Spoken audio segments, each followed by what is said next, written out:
বিসমিল্লাহির রহমানির রহিম। যারা আশেপাশে আছি একটু চুপ করি নাকি? আমি আজকে এখানে যে সকল ভাইয়েরা উপস্থিত হয়েছেন এই আসরে আপনাদের নিকট বিনীত নিবেদন করছি, আপনারা জানেন দেশে কি পরিবর্তিত অবস্থা বিরাজমান। বাংলাদেশ নিয়ে দেশে এবং দেশের বাইরে ষড়যন্ত্র চলছে। বাংলাদেশের মানুষ যাতে স্থিতিশীল না থাকতে পারে, বাংলাদেশ যাতে ভালোভাবে না চলে, সেই কারণে চক্রান্তের পর চক্রান্ত অব্যাহত আছে। আপনারা যেহেতু একটি মতাদর্শে বিশ্বাসী, এখানে যারা সমবেত হয়েছেন, আমাদের দেশে বহু মতাদর্শী আছে। এক একজন এখন এক এক চিন্তা চেতনার মানুষ আছেন, এক একটা বিশ্বাস করেন। হিন্দু, বৌদ্ধ, খ্রিস্টান, আবার ধর্মের মধ্যেও আমরা নানান ভাবে, হিন্দুদের মধ্যেও যেরকম নানান রকম নানান দেব দেবতার পূজা করছেন, আমাদের মধ্যেও আল্লাহ এবং নবী রাসূল ছাড়াও এক একজন এক এক তরিকা নিয়ে আমরা চিন্তা ভাবনা করি। এটি আমাদের বাংলাদেশের একটি ঐতিহ্য। আমরা যারা সাধারণ মানুষ স্বাভাবিকভাবে অনেক সময় নিয়ে থাকি, কিন্তু গোড়া যারা, তারা তাদের যে যেটা নিয়ে করেন সেদিকে তাদের হৃদয় ক্ষরণ হয় নাকি। আমি অনুরোধ রাখবো একটি কথা, আমরা তো শৃঙ্খলা চাই নাকি। আপনাদের এই আজকের এই আয়োজন নিয়ে দীর্ঘদিন যাবৎ এই এলাকার কিছু মানুষের মধ্যে এই অনুষ্ঠানকে ঘিরে কিছু উত্তেজনা বিরাজ করে আসছিল এবং ইতিমধ্যেই দুই পক্ষ গতকাল থেকে এই ঘটনাগুলো নিয়ে আপনারা কাজ করছিলেন। আমাদের শৃঙ্খলায় নিয়োজিত বিশেষ করে ভুয়াপুর থানা ভারপ্রাপ্ত কর্মকর্তা সহ আইন শৃঙ্খলায় যারা নিয়োজিত আছেন, আপনাদের শৃঙ্খলায় রাখার জন্য, যাতে এখানে কোনো বিশৃঙ্খলা না হয়, সুন্দরভাবে যাতে আপনারা থাকতে পারেন, অপরপক্ষ যাতে শান্ত থাকে, সেগুলি আইন শৃঙ্খলার পক্ষ থেকে চেষ্টা করা হয়েছে এবং তারা চেষ্টা করছে। এখানে যারা সমবেত হয়েছেন, আমি মনে করি বিভিন্ন জায়গাও থেকে ওইখানে আসছেন, শুধু এই গ্রামের মানুষ তা না, যারা এই তরিকা তারা বিভিন্ন জায়গায় আসছেন। জানি আপনাদের কষ্ট লাগবে, তারপরেও অনেক সময় পরিবর্তিত অবস্থায় তো অনেক কিছু হয় নাকি, হয় না? আজকে দেখেন কি সুন্দরভাবে বসে আছেন, হঠাৎ করে যদি ঝড় হয় কি হবে? সব লন্ডভন্ড হয়ে যায় নাকি। বৃষ্টি হলে আর এখানে বসার কোনো পরিবেশ থাকে না। আমরা মনে করছি বাংলাদেশে একটি ঝড় চলছে, আমরা স্বাভাবিক নাই। আমি আপনি স্বাভাবিকভাবে চলতে চাইলেও আমাদেরকে স্বাভাবিকভাবে চলাফেরা করতে দিচ্ছে না।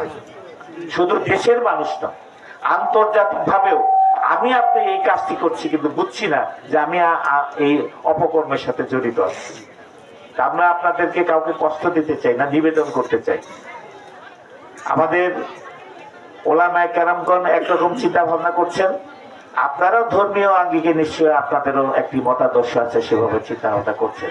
আমরা কোনো মতকেই উড়িয়ে দিচ্ছি না, শ্রদ্ধার সাথে আমরা গ্রহণ করি সকল। আমি যেহেতু আপনাদেরই এই ফলদার সন্তান, আমার বাড়ির পাশেই, আমি আপনাদের একসময় খ্যাতবোধ করার সুযোগ পাইছিলাম, চেয়ারম্যান হয়েছিলাম।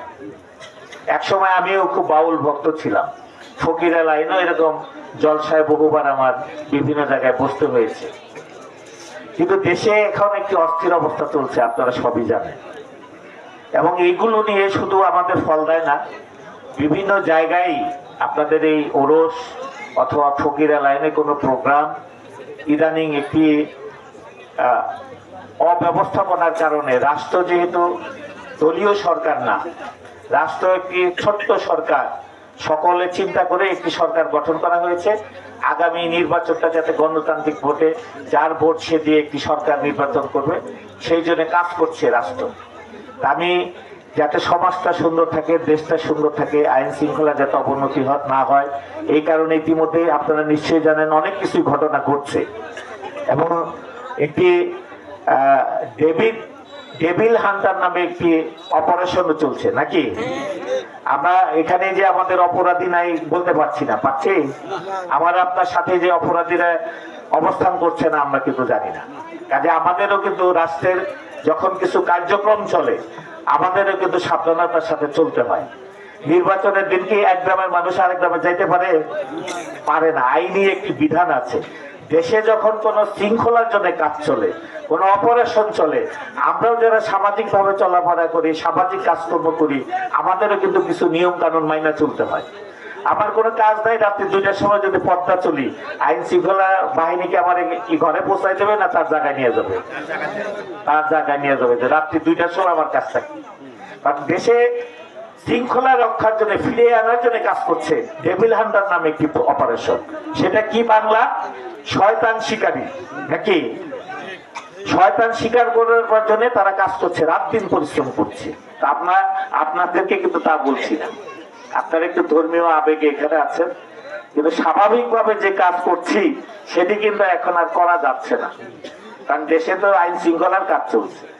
কারণ আপনাদের বিনীতভাবে নিবেদন করছি, আমাদের ওলামায়ে কেরামগণ আগে দেখতাম 2টা-3টা পর্যন্ত ওয়াজ করতো, এখন কিন্তু 12টার মধ্যে শেষ করে না।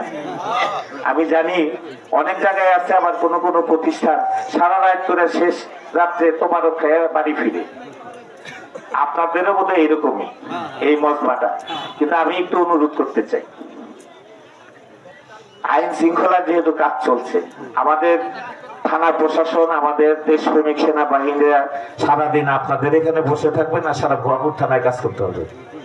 তাদের কিন্তু সব জায়গায় কাজ করতে হয়।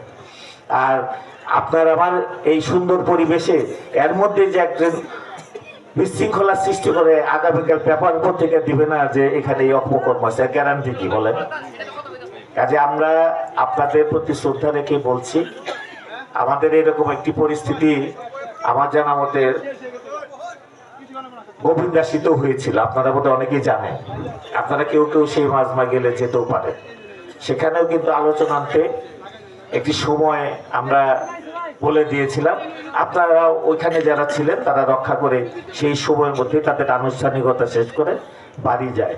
তা আমরাও যেহেতু ভবিষ্যতে যদি একটি গণতান্ত্রিক সরকার প্রতিষ্ঠিত হয়, আপনাদের ভোটের সরকার যদি হয়, আল্লাহ পাক যদি আপনাদের দোয়া আমাদেরও আপনাদের পাশে থাকার সুযোগ দেয়, সমাজে যে সকল অত্যাচার, অন্যায়, অবিচার যার যা খুশি বলে, এখানে আইন শৃঙ্খলা বাহিনী কিন্তু সীমিত 40 জন।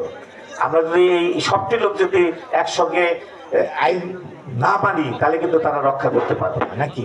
এরকম একটি বিশৃঙ্খলা সৃষ্টি করার জন্য একটি গোষ্ঠী সবসময় কাজ করছে আমাদের সাথে থেকে। কাজে আমরা সেই সুযোগটি দিতে চাই না। আমি এখানে জানি না আয়োজক গোষ্ঠী কে, এবং এই পাড়ার ময়মুরব্বী নিশ্চয়ই আছেন।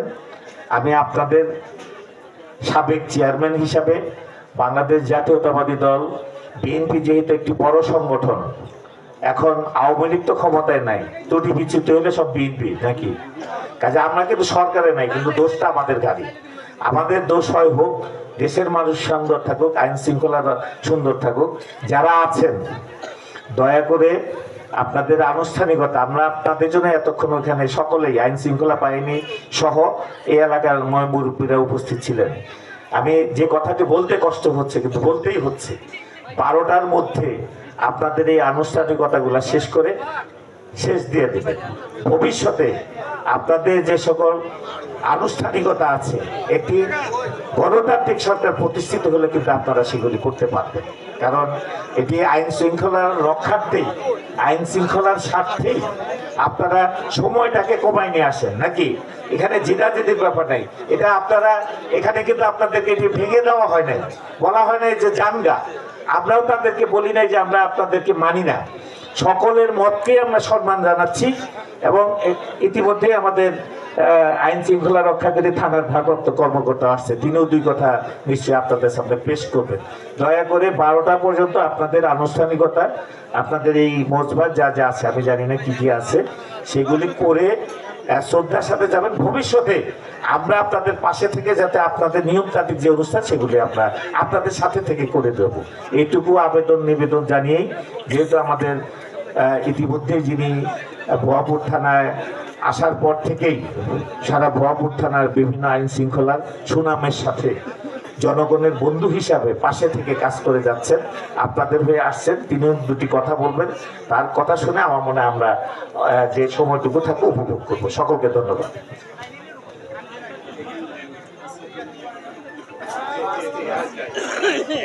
আসসালামু আলাইকুম, আপনারা সবাই ভালো আছেন? আচ্ছা, ব্যাপারটা হয়েছে কি যে কালকে একটা অদ্ভুত পরিস্থিতি সৃষ্টি হয়েছিল, যেটা হলো এটা পক্ষ থানায় গিয়ে অভিযোগ দিচ্ছে যে আপনারা এটা বেদাত, এটা করতেছেন, এটা করতে দেওয়া যাবে না। আমি তাদেরকে অনেক বুঝাইলাম যে যেহেতু আমরা সবাই মুসলমান, অনেকে অনেক অনুসারী থাকতে পারে, ওরা করতেছে করুক, আমরা বাধা না দিই। ওরা যাতে অশ্লীল কোনো কিছু না করে, গাঁজা মাদক বা যেগুলো জোয়া বা এগুলো যাতে কোনো কিছু না হয়, সেই দিকটা আপনারা খেয়াল করেন। যদি এই ধরনের কিছু হয় আমরা আইনগতভাবে ব্যবস্থা নেব। আমি কিন্তু ঘন্টাখানেক আগেও আপনাদেরকে বলে গিয়েছিলাম যে এই ধরনের যদি কোনো কিছু হয় আমি কোনো অনুষ্ঠান করতে দিব না। আর একটা বিষয় হলো যে কোনো অনুষ্ঠান করতে হইলে জেলা বিশেষ শাখা বা জেলা থেকে পারমিশন নিতে হয়। আপনারা কিন্তু পারমিশন নেন নাই, তারপরেও আমি করতে দিছি, যেহেতু মানবিক বিষয়, সবাই একটা অনুষ্ঠান করে ফেলছে, এই জন্য আমি বাধা দিই নাই। তা এখন আপনাদের প্রতি আমার অনুরোধ থাকবে, যে বিনীত অনুরোধ, যেটা হলো আপনারা বিকেল দিকে মনে হয় অনুষ্ঠানটা করতেছেন, সম্মানিত সেক্রেটারি মহোদয় আপনাদেরকে যেটা আহ্বান জানাচ্ছেন যে আপনারা অনুষ্ঠানটা 12টার ভিতরে শেষ করে দেবেন। এটা আপনাদের প্রতি আমার বিনীত অনুরোধ।